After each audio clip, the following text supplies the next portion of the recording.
Welcome once again to the Old Cow Report, coming to you a couple minutes late according to the old clock on the wall, but nevertheless we're here live from the beautiful downtown arena and Banbury Place, and with me as usual is my rusty, trusty sidekick, Fred the True Staffer. Glad to see you again, Fred. Hello there. And how's everything going this weekend? Has Wonderful. the weather been treating you right? Hot. Hot? You've been staying in under the air conditioning? A little bit. Well, if you can't tell by now, I got a little bit of a cold, and you can probably tell from the color of my nose that I've been blowing my nose a lot here the last couple of days. And these summer colds are rough, Fred. They're really hard to get rid of. And so we'll be working on trying to get rid of that this summer. And, well, Fred, boy, oh boy, it's a hot July 20th, 1998. And as usual, boy, oh boy, do we have a lot to talk about. Yes. You know it? And, of course, on this date in history, Armstrong walked on the moon, July 20th, 1969 at 10:56 p.m. Eastern Daylight Time.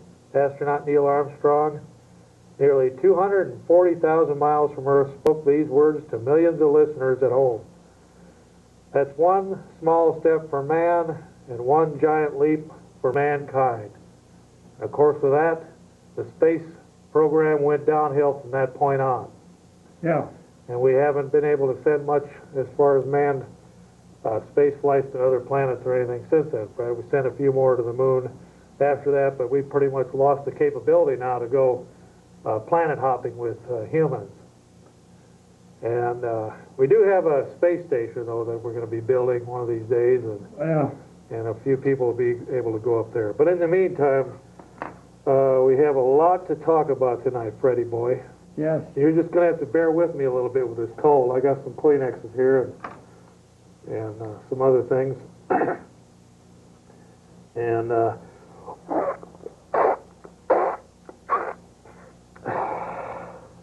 there you go. Yeah. Okay, Fred, as usual, now who's that guy with the picture on your hat there, Fred? Mark Newman. Mark Newman. He's a congressman, and he's running against Feingold for the Senate. All right. And he's got one of the best voting records on Texas in the House. he's one of the leaders of the pro-life movement, too, in the House. A real good man. Yes. What do you think his chances are this year? Oh, he's got a good chance of beating Feingold. If the people wake up to what Feingold votes for, they'll vote against him. Yeah, that Feingold is one of those tax and spend liberals from the old school. I guess he was going to introduce a bill that had something like $300 billion worth of new spending in it back in 93 or something. He was going to introduce, if Clinton could get that another tax hike pushed through, he was going to push his agenda, which was several $100 billion worth of new spending. And he's kind of out of touch with the reality there, Fred, but you know, this is going to be one of those years where it's a low turnout. Yes. So it's important that everyone should vote. Everybody should go out and vote, and not have a low turnout. They should make sure they get registered and go vote. All right, Freddie. Well, some people called in and wanted to know what that stood for, and that's just Mark Newman. Okay, you know, Fred, back in 1801, before we get into your first article there, a 1,235-pound cheese ball was pressed at the farm of Elijah Brown, Jr. on this day. The huge ball of cheese was later loaded on a horse-driven wagon and presented to President Thomas Jefferson at the White House. Mr. Jefferson was heard to say, "That's one small bite for man and one giant cheese for mankind." So it's kind of funny how history repeats itself. Yeah. Okay, Freddie boy, what do you got there, Dave? Well, this is from the Leader Telegram. It was in yesterday's paper, and this is by Mike McManus, and said, "Can homosexuals change?" And the second ad featured a picture of scores of the 850 former homosexuals who attended a recent Exodus event in Seattle with the headline, "We're not standing for the truth. We're standing for the truth, and that homosexuals can change." And now I know people came to the national, the organization that we belong to and used to meet over in off North Claremont, and we had a few of them come there and speak who belongs to an Exodus. Huh. Okay, Fred, did you know that in, now this is from your old neck of the woods, Brooklyn and New York, back in 1859, Brooklyn and New York played baseball at Fashion Park Race Course at Long Island. Do you remember that? No, I wasn't alive then, so. I mean, do you remember that park, Fashion No. Park Race Course No. on Long Island, New York in 1859, July 20th? The game marked the first time that admission had been charged for spectators to see a ball game.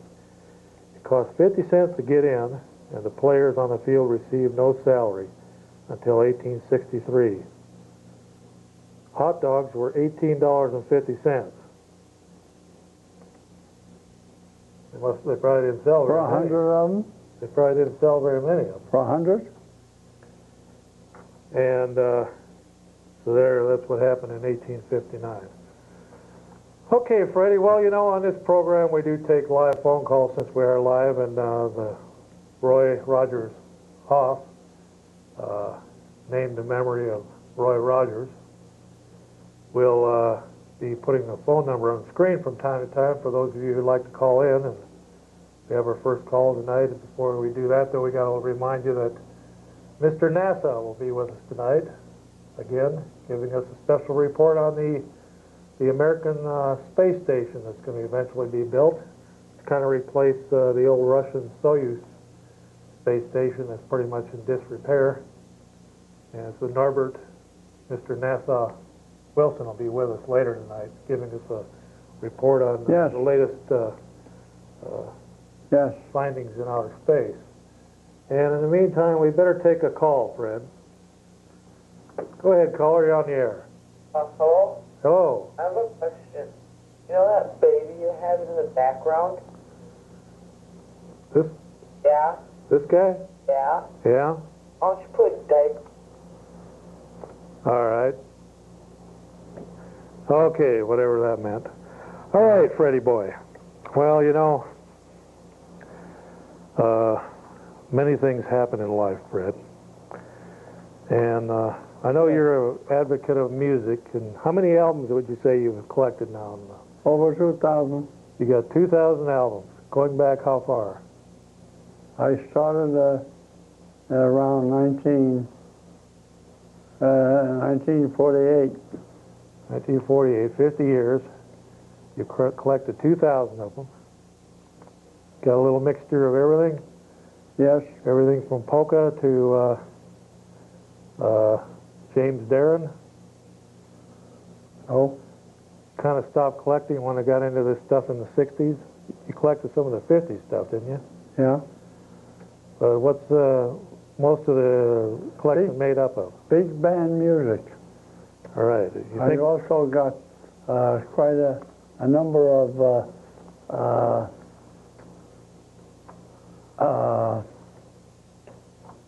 I can't think of the name of it, but I got piano music, I got organ music, okay. I got Christian music, Well, back in July of 1958. and U.S. big bands, you know, they play in marching bands and so forth. Well, back in 1958 in July, do you remember that classic called The Purple People Eater Nope, by Sheb Woolley? nope. That was a big seller there, Fred. The one-eyed, one-nosed giant purple people eater, something No. like that. No, That was a no. big seller back then, back in 1958. Of course, Yeah. Elvis had a chart topper there called "Hard-Headed Woman." Yes. And so, of course, you kind of went back into the 40s and stuff. So this year, what I've got starts in the 50s. So it goes up. I went into in the 30s too. All right. Okay. Well, we better take that call, Fred. There, and let me get my Kleenex there. Okay. Go ahead, caller. You're on the air. Hi, how you guys doing? All right. You know, you guys seem to rip on homosexuals a lot. You know, and I was just wondering why you have such a big problem with them. God says that it's a sin. That's why. Well, some people are just born that way. It's not. Most of them are molested and become homosexuals. But I was never molested. Well, I was never molested. and you were a homosexual? Well, I didn't say that either. Well, then See, there you have it. I wouldn't talk about it if I were you. All right, Freddie boy. That guy's really confused. Yeah. Okay, Fred. Well, what do you got there for an article? Bitter fruit of the educational monopoly. The AP report says that Massachusetts Governor Paul Salusi has demanded that all current teachers be tested. He says that there are thousands of teachers who are in the classroom today who are not meeting the standards. And that's one of the reasons why we have trouble in our schools. They took God out of the schools, and we've had problems ever since. Well, Fred, you remember the summer of 1966? I was out here then. There were some really, you probably remember these songs. Hanky Panky by Tommy James and the Shondells. Common probably remembers these. He was in his heyday back then. Yeah. Wild Thing by the Trogs, and Hungry by Paul Revere and the Raiders. This is probably before Common had a camera, though. I don't know if he had Sybil then, but Yeah. I know he could be seen out at all the dances back then, singing, jumping up and down to these songs. And of course, Common has loaned his head to us for these many programs the last few months, and he's been so kind to do that. And we really do appreciate that. And we try and get it back to him as soon as we can after the show, so he doesn't lose too much oxygen. Okay, go ahead, caller. You're on the air. Oh, yeah, I was just curious as to what your views were on the legalization of marijuana. Either of you had ever Got a done. little feedback there. Yeah, all right. Okay. Yeah. Okay, Freddie boy. Oh, Seems like every show we get somebody who wants to talk about marijuana. yeah. I know. Well, we're going to try and get out in the field this summer and film some of the marijuana fields that grow within a 50-mile radius of Eau Claire. We used to do that every summer. We'd put on marijuana shows on public access, and we've got some old footage going back to the early 90s, but we have to update those this summer and get out there and get some of the footage from marijuana fields right off the local roads that can be seen from the roads. What we do is basically we hop in the car and we drive and just look on each side of the road until we see some marijuana, and then we pull over and film. Sometimes the cows chase us off. Sometimes the farmers chase us off, and sometimes the farmers come out and don't even know what the stuff is, and we have to point it out to them, and then they usually pull it up.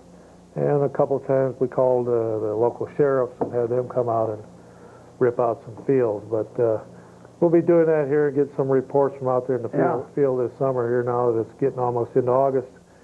The fields will be getting high enough. I noticed in yesterday's paper that the sheriff of Dutton County, he's always the one for getting his picture in the paper burning marijuana. He's going to be burning marijuana again this week. Yeah.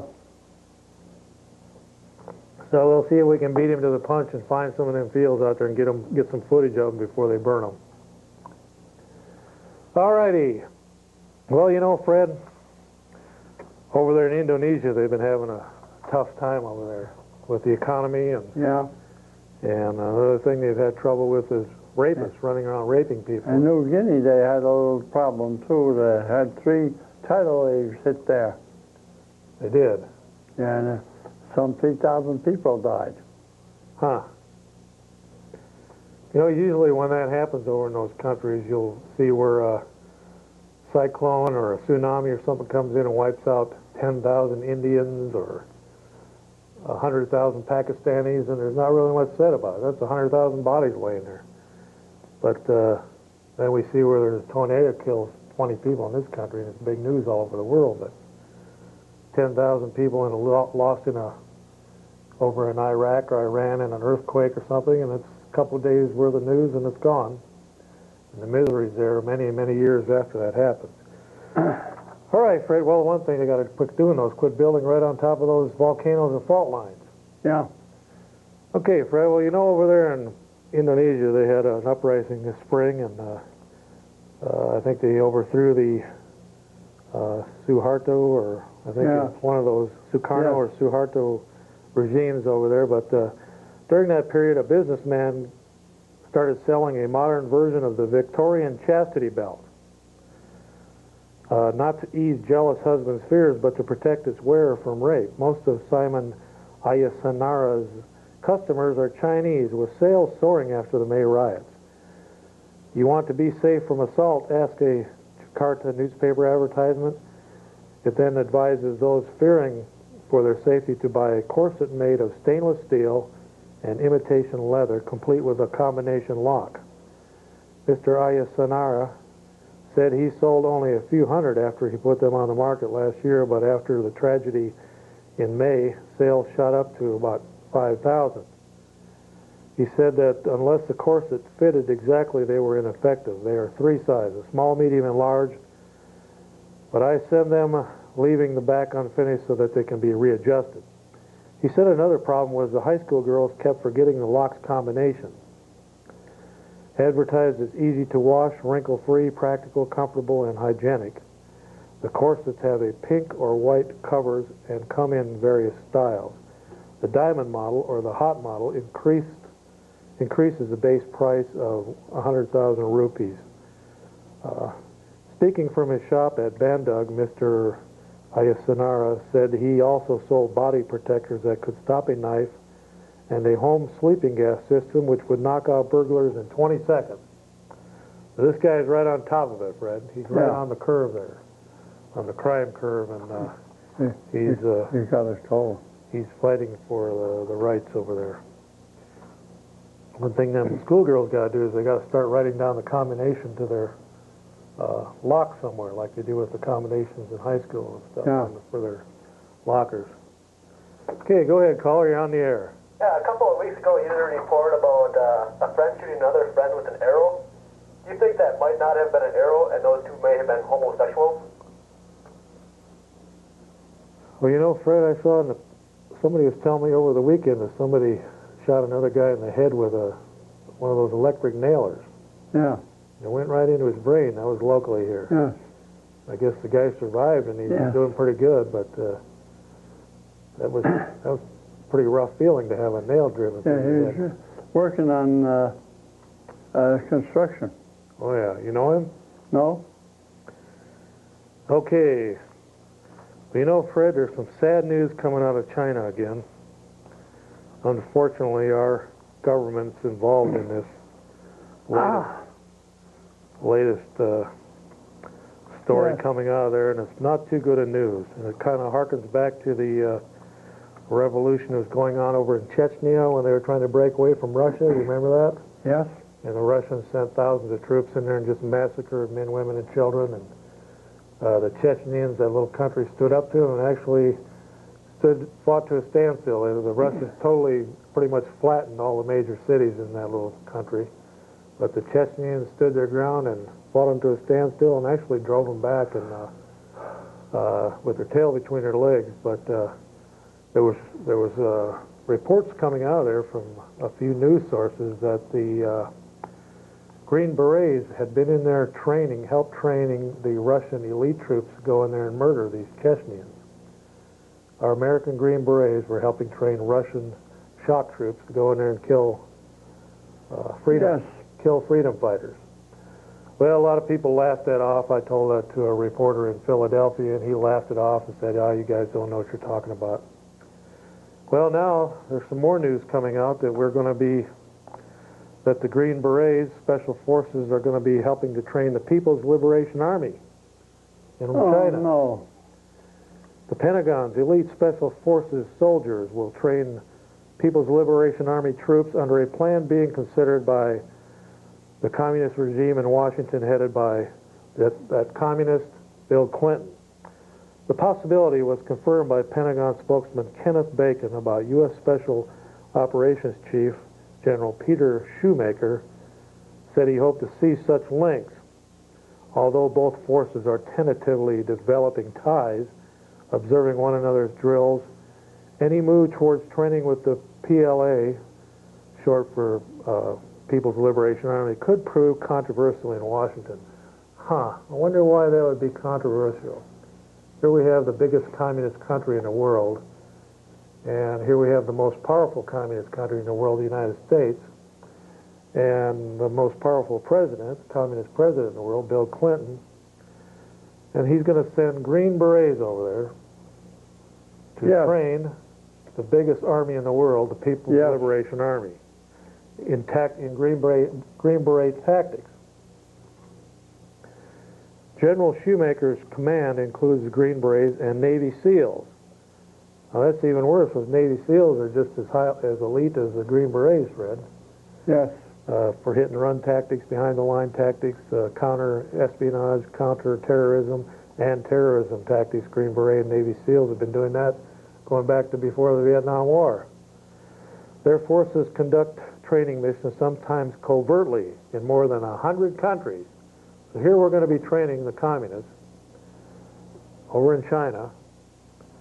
And it kind of keeps going back to Lenin saying that we would sell them the rope that they'd use to hang us with. Yeah.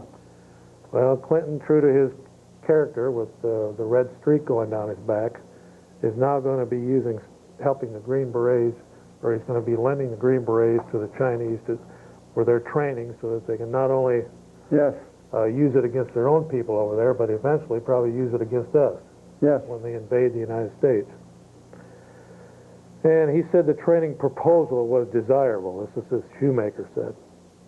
You need to engage so you develop rapport and understanding and have another method of dialogue.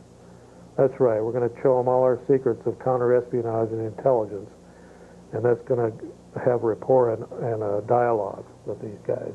Yeah. These are the same butchers that killed thousands over there in Tiananmen Square. Yes. What we would encourage is low-level contact at the small unit level. Well, that's nice. Take 5 or 6 Green Berets and 5 or 6 of the Communist Red Chinese Army, and let's get them together, and we'll show them all of our trade secrets. Mm-hmm.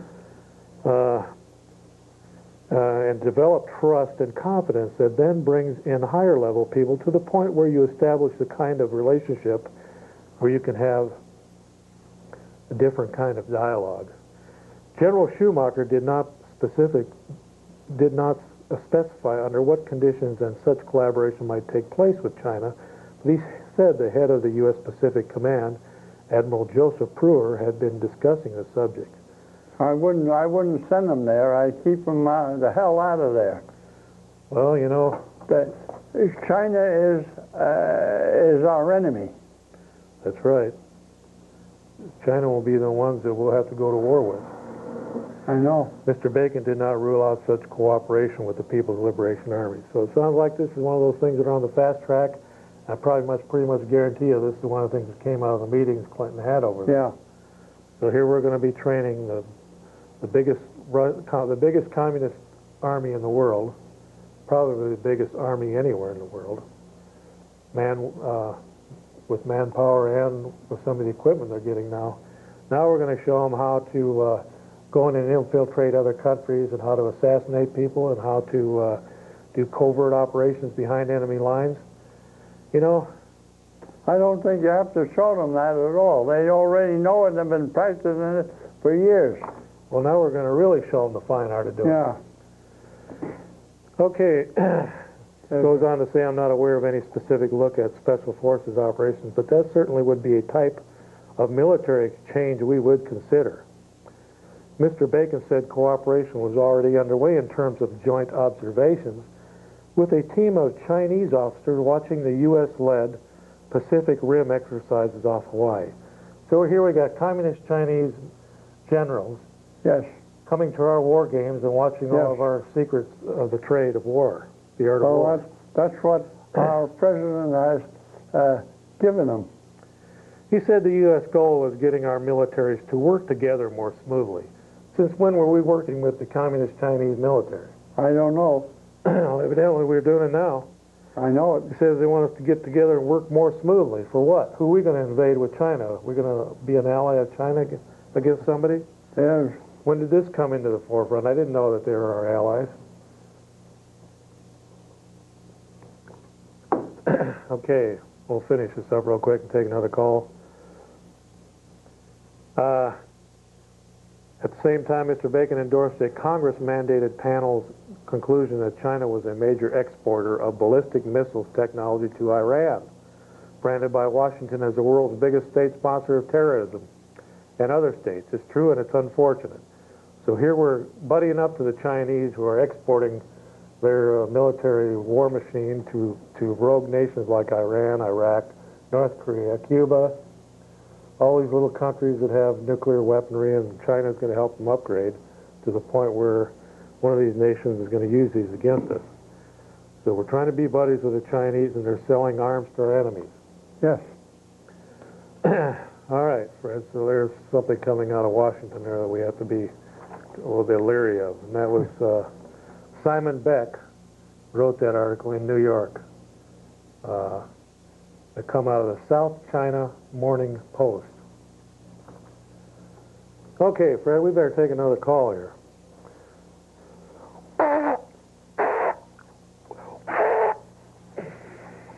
I'll tell you, Fred, these summer colds are really something. Yes. Go ahead, caller, you're on the air. Yeah. Have you ever been to Ozfest? Where? Ozfest. Have you heard of Ozzy Osbourne? No. No? No, Yes. I haven't. You didn't hear about that big fest up in Somerset? No, I haven't. Oh, okay. Why do you have a naked baby behind you? Right there? Yeah. Fred came into the world nude, and he'll go out nude, right, Freddie boy? And you come into the world news and go out that way too. All right. Okay, Freddie boy. What do you got there? Coming Clash over Taiwan by Pat Buchanan. This is from the Wanderer. A collision between the United States and China over Taiwan now seems certain, and Bill Clinton's gratuitous assertion in China that the U.S. opposes Taiwan's membership in any organization requires nationhood as a condition makes it more certain. What does that mean in layman's terms? Well, we're going to have war with the Chinese. Huh, didn't we just talk something about the Green Berets and stuff? Yes? And now what's Pat saying? We're going to sell out the Taiwanese and we're going to back the Chinese. That's what they apparently, that Clinton agreed to do. Huh. Well, what's Taiwan think about that? We've been their ally for about 50 years. They haven't met with the Taiwanese. That's unfortunate, Red. All right, well, we better take another call before we get into this next article about voter fraud that's coming up in the November elections. Go ahead, caller, you're on the air. Hey, I was wondering, you guys obviously think the government's probably too big, right? Yeah. What do you think about the government telling us what we can do as far as drugs, and should we legalize marijuana? And we're opposed to that. Now, why are you opposed to that? Like, do you think we should make alcohol illegal too then? I would be in favor of it. Really? It Yes. wouldn't affect me any because I don't drink. What about cigarettes too then?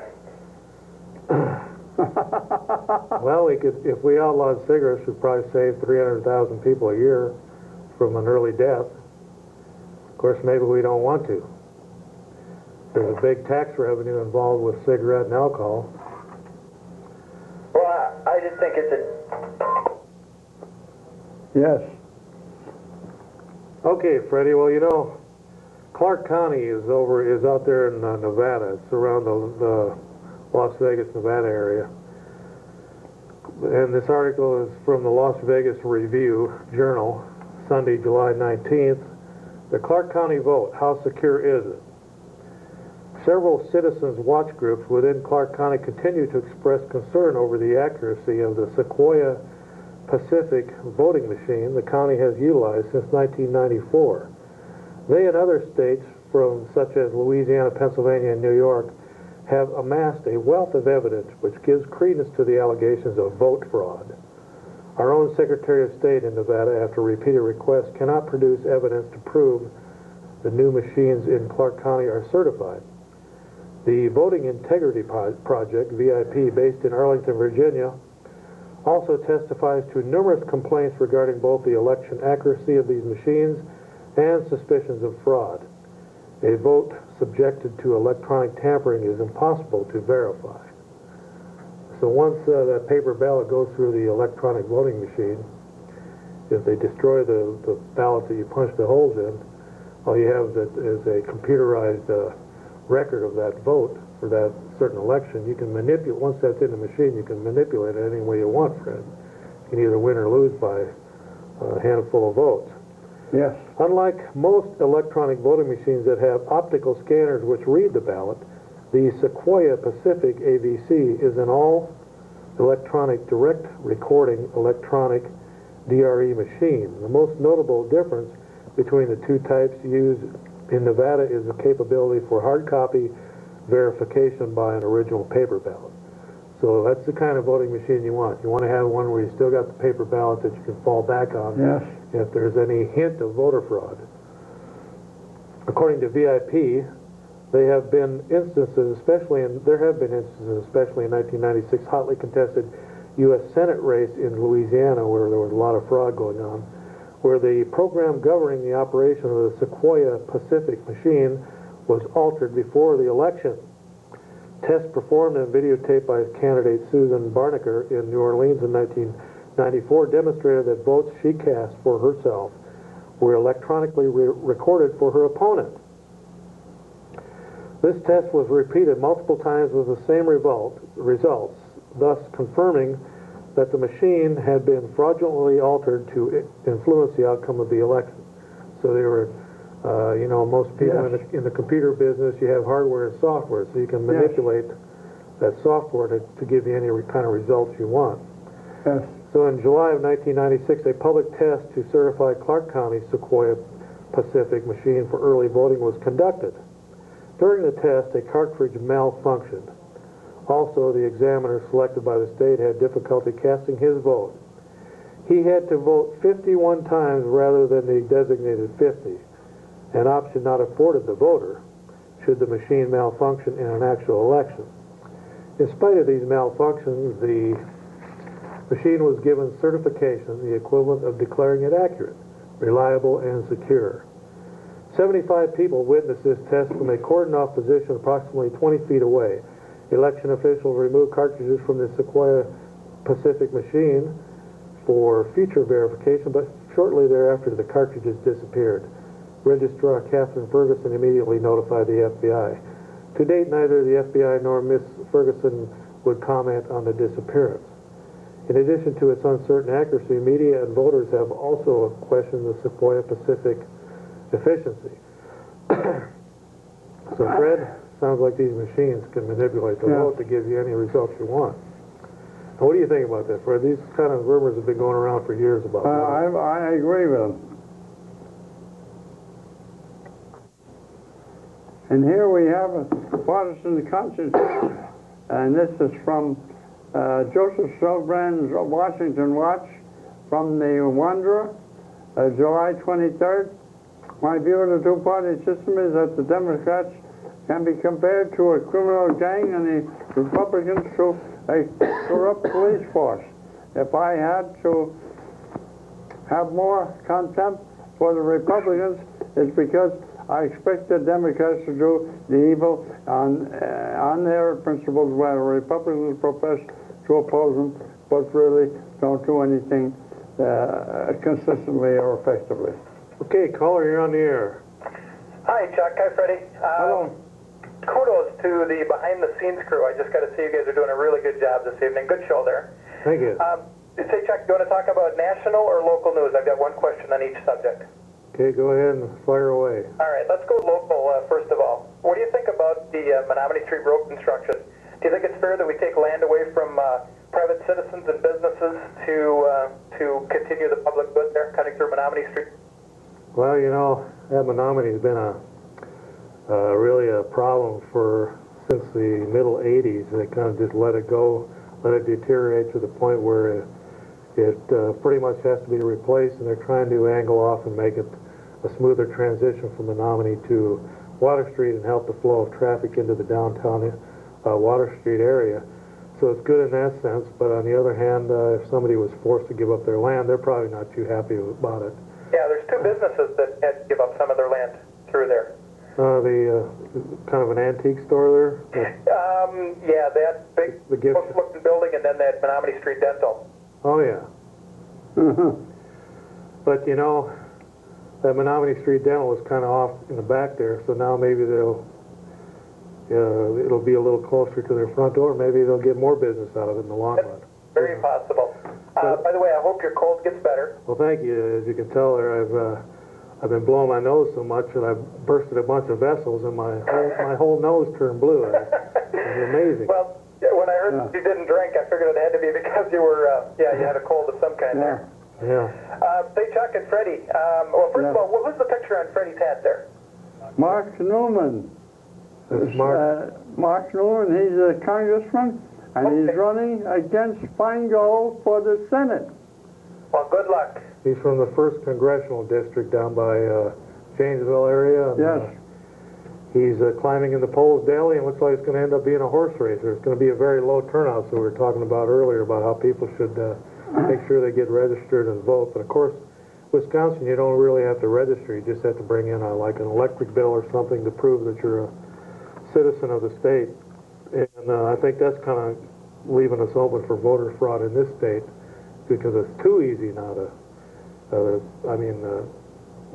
it should be easy to vote, but I mean, it's too easy now to fraudulently vote in the state of Wisconsin. You can one day get an electric bill. Actually, a guy could probably vote in a couple of different districts in some of these big towns. If you say you move from one area to another, you're going to have the old electric bill and the new one. Take the old electric bill and vote in one precinct, and then take the new electric bill and go vote in another. So we're kind of leaving ourselves open to fraud because they made it so easy to do that now. I think they should still have a little. Yes. Do you think they should be hand counted like they used to be? You know, I wouldn't mind that at all. You know. But think of the population. You got a city of Eau Claire as big as it is, or Milwaukee, or whatever. But how often do we vote?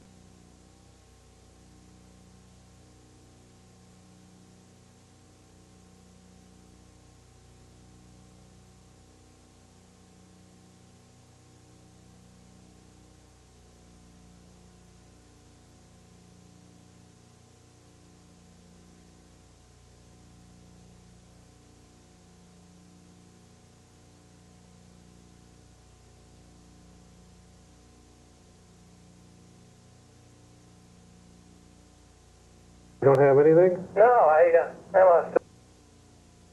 Thanks. Maybe someone should call in and tell us if we're still on the air here. All right, I'll let you go. I'll keep All right. on my cable. All right, thanks a lot. Thanks, Chuck. Good night, Freddie. All right. Good night. Okay, and if you're still seeing us on the air, there's Norbert in the background. There's Norbert, Mr. NASA Wilson.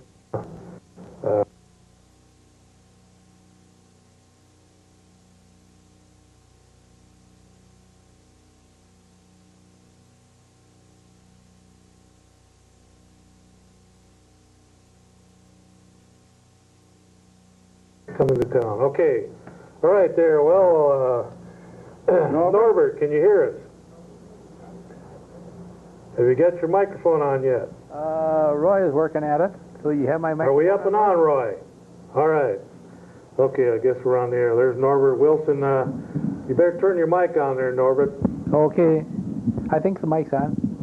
Okay, well, Norbert, you got to there the latest rendition of the upcoming space station that we're going to be eventually launching into space, and then the shuttles will be taking up various sections of that and building it into one big, kind of like an erector set, building it into one big space station in space. And how How high above the Earth is that going to be rotating, or how high is that going to be stationary, Norbert? Oh, we speculate probably 230 miles.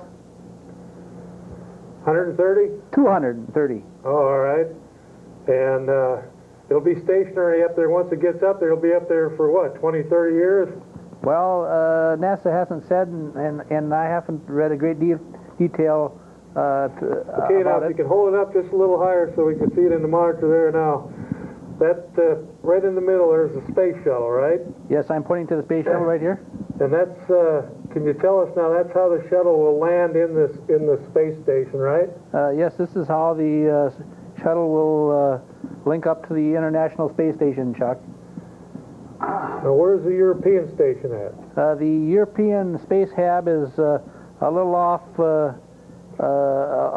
to their immediate right. I'm pointing to the European Space Hab, and a little bit further to the back or to the space shuttle front is the USA Space Hab, and I'm pointing to it at the eraser left here. And Okay, now what are those panels for there? these panels here that are grouped off along this boom here are the energy panels that feed these Space Hab modules that are in the cluster behind the space shuttle here. They feed the energy to the Space Habs of the various different countries.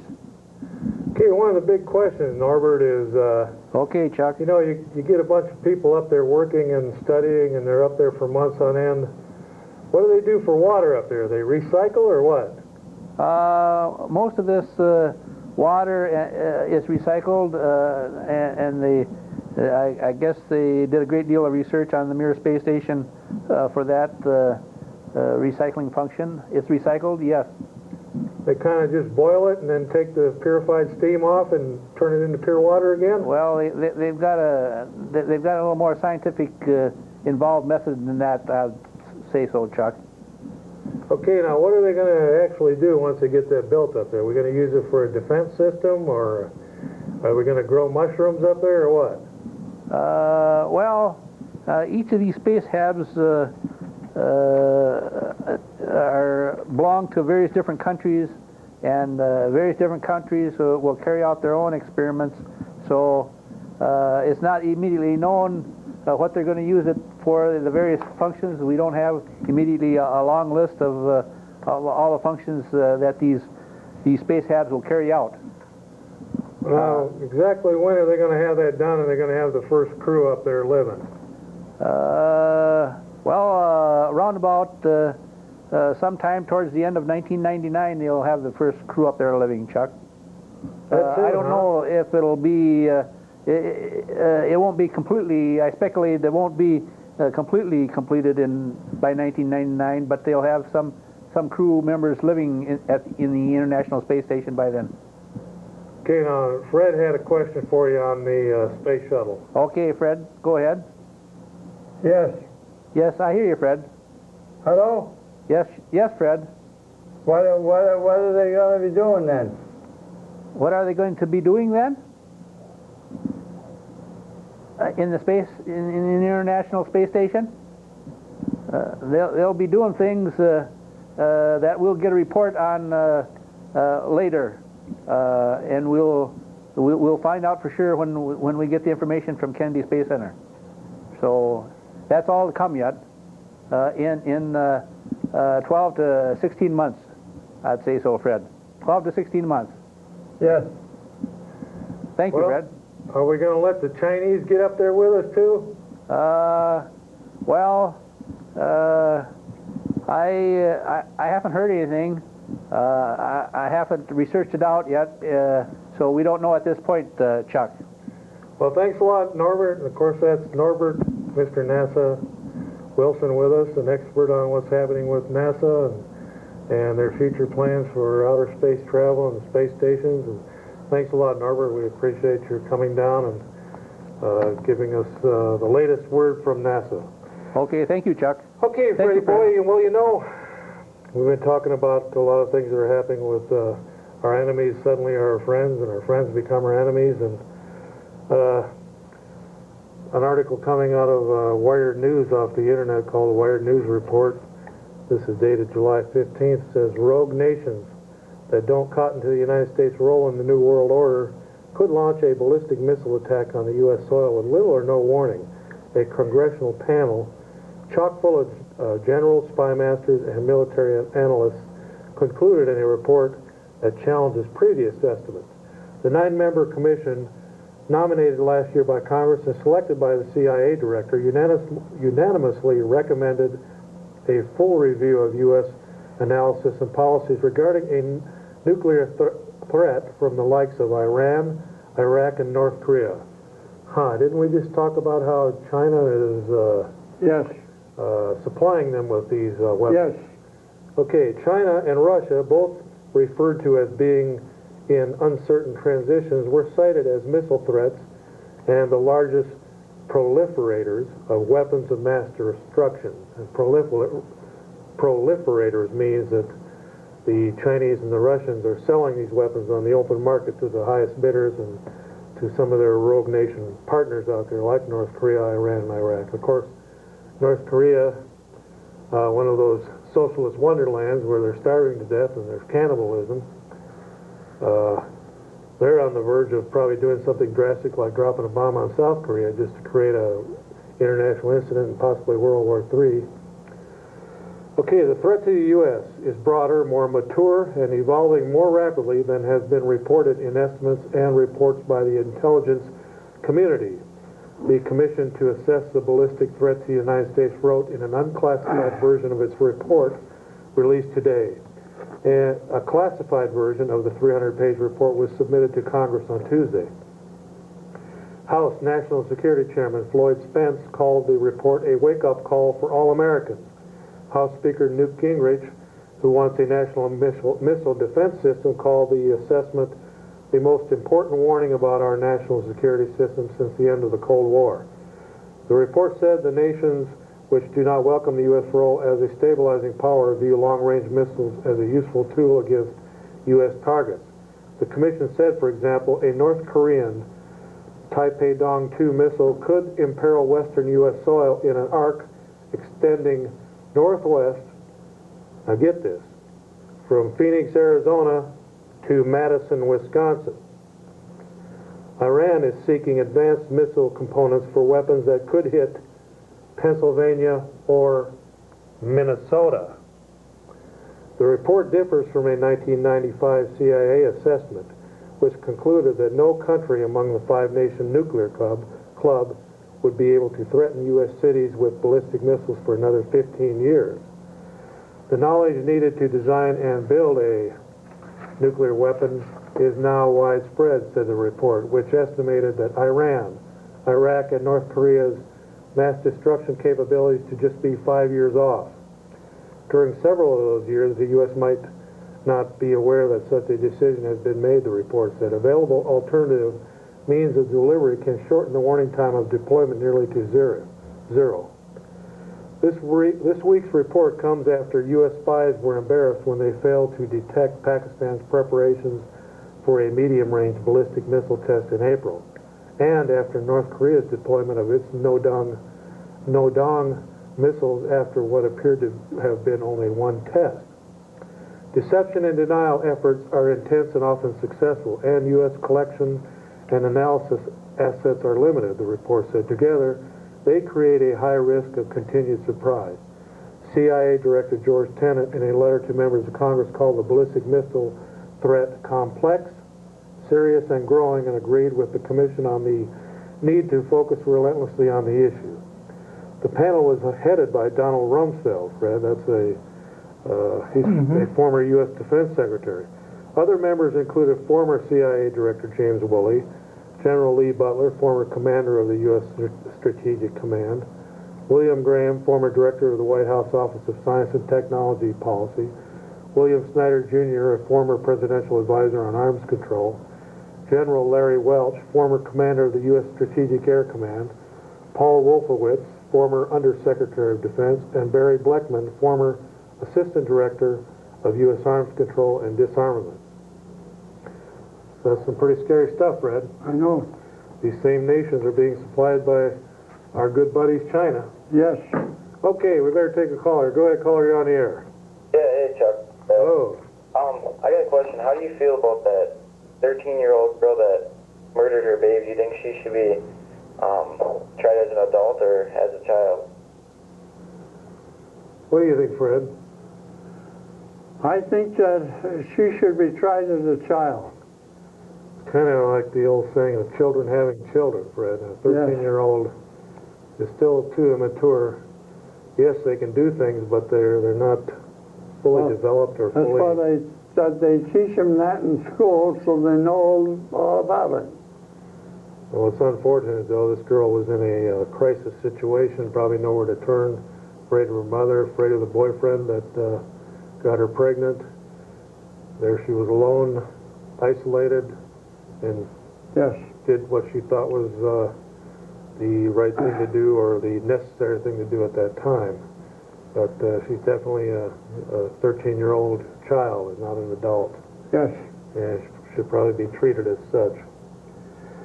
Okay, go ahead, caller, you're on the air. Hey, I was wondering what that blue thing is on your nose. Well, I've had one of them summer colds, and I blew my nose too hard, and I broke a couple of those blue blood vessels, you know, that turn your skin blue when you lose circulation to the nose. And so kind of a little bit under the weather there, and hopefully things will clear up in the next couple of weeks. I'll get rid of that summer cold. Hey, why don't you pinch Fred? He looks like he's sleeping. I'm awake. All right there, Freddie boy. What do you got? I got here from Don Wildman, and he has the recent votes on the National Endowment for Arts come on July 10th in the House of Representatives, September 17th, 97 in the Senate. And we have 4 members of our legislature. Mr. Kind and Mr. Obey voted for it. Mr. Feingold and Mr. Cole voted for it. And in case you don't know what the NEA is, that shows pornography and other crap throughout the country. National Endowment for the Arts, right? Yes.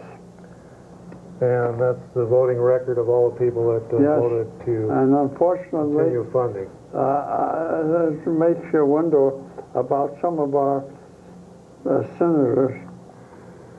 Okay, Freddie boy, we're going to have to take another call here, and then I got a little article here. Actually, it's a 6-page article, so I'm going to have to abbreviate it. Mr. Welch, someone voted for it too. Okay, go ahead, caller. You're on the air. Hey, Chuck, how's it going tonight? All right, how you doing? Grassley? Yeah, you know you guys have been talking about war all night, you know? Just wondering what you felt about gays in the military. Well, Fred, you were in the military. What do you think about that? I don't think they should be allowed in. Well, you know, Fred... That is a sin according to God, and I don't think we should be recognizing him. Well, you know, Fred, they've always been in the military, probably going all the way back to before the time of Christ. There's always been homosexuals in the military. I never ran across any in the Coast Guard or in the Navy. Well, that's good. That's good. Okay, Clinton plans second national ID card. Unique health identifier, target of criticism. This comes from the World Net Daily, dated July 20th, 1998. The Clinton administration is quietly laying plans to assign every American a second national ID number. This one, a computer code to be used to create a federal government national database that would track every citizen's medical history from cradle to grave. The New York Times reported today. Yes. 2 weeks ago, the World Net Daily reported exclusively that federal agencies were making plans requiring all states to make their driver's licenses comply with guidelines of the 1996 Illegal Immigration Reform and Immigration Responsibility Act, thus creating a national ID card. Under those plans, federal agencies will be required to prohibit the use of state driver's licenses beginning October 1st, 2000, unless they comply with the federal standards. the new licenses must use the Social Security number as the driver's license number, for example. Some civil libertarians and constitutionalists have decried the fact that the advent of the new licenses would be required for Americans to assess the most basic services, getting medical treatment, securing a loan, even opening a bank account. The Act also calls for digitized biometric information to be part of each license, or smart card. This information will not be required initially, but later the biometric information will include fingerprints, retina scans, DNA prints, and other similar information. So it sounds like we're gearing up for the one world government, and we have to have that one world government card that we can identify ourselves from cradle to grave and, Yes. and everything about us. Go ahead, caller, you're on the air. Hello, how are you doing, Chuck? All right. How are you tonight? I'm pretty good. I have a comment or a question about that whole space station that they're building. All right. And it's supposed to be called an international space station? International Station of Love. Right. Why should they let any foreigners up there in space? Because I really don't see them, doing any training or special things for... Well, it kind of harkens back to the Summer of Love in 1967. They want to have an outer space love fest up there, and they want to have all the countries lovey-dovey, and they'll get a handful of different nations up there represented, and those guys can sit up there and watch as we totally destroy ourselves with nuclear weapons down here when we go into World War III. So it's just going to be another one of those love fests. All right, Freddie boy. The electronic code behind the second ID number was mandated by a different 1996 law. Whichever one is instituted first would represent the first comprehensive national identification system since the Social Security number was introduced in 1935. Now, Fred, was there an outcry back in 35 when they started with that Social Security number? Did people talk about the one world government and they're assigning you your number and the mark of the beast and the book of Revelations and all that? Okay, although neither idea has attracted much public attention, the medical ID number, or unique health identifier, is so contentious, reports the New York Times, that federal health officials who were supposed to propose a plan for the identifier by February have made little headway and are instead launching a series of hearings beginning Monday to solicit public comment. So, Fred, this is part of Hillary Clinton's big nationalized, socialized health care program, and she wants to assign us each a number and then have a smart card that'll have all your health information. And of course, once that gets in a central database, then unscrupulous characters can tap into it. Go ahead, caller, you're on the air. All right, Freddie boy, you know who the richest man in the world is? The 400 richest people in the United States from Forbes magazine. Number one again in 1997 was Bill Gates at $40 billion. And of course, out of the top 10, I think about 8 of them or 6 of them were involved in computer stuff. And Warren Buffett's number 2. He's at $21 billion. Another Microsoft guy at $17 billion. Another computer guy, Oracle, at $92 billion. Intel owner at $8,800 billion. Microsoft man at $8.3 billion. And then Metromedia at $7.8. Well, thanks again for tuning in, ladies and gentlemen. And if you want to be a billionaire, just contact one of these billionaires and ask them how they did it. We have one right here in Eau Claire. John Menard just hit the 1 billion mark. Well, thanks a lot for tuning in. We'll see you again right here on the Old Cow Report. I've been your host, Chuck Lee, with my rusty, trusty sidekick, Fred the True Staver, directed by Roy Rogers Hoff Sr., our pyrotechnical engineer. Thanks to technical support from Andrew Felix, and of course our NASA expert, Norbert, Mr. NASA. And here's one from Bob Barr. He's trying to impeach the president.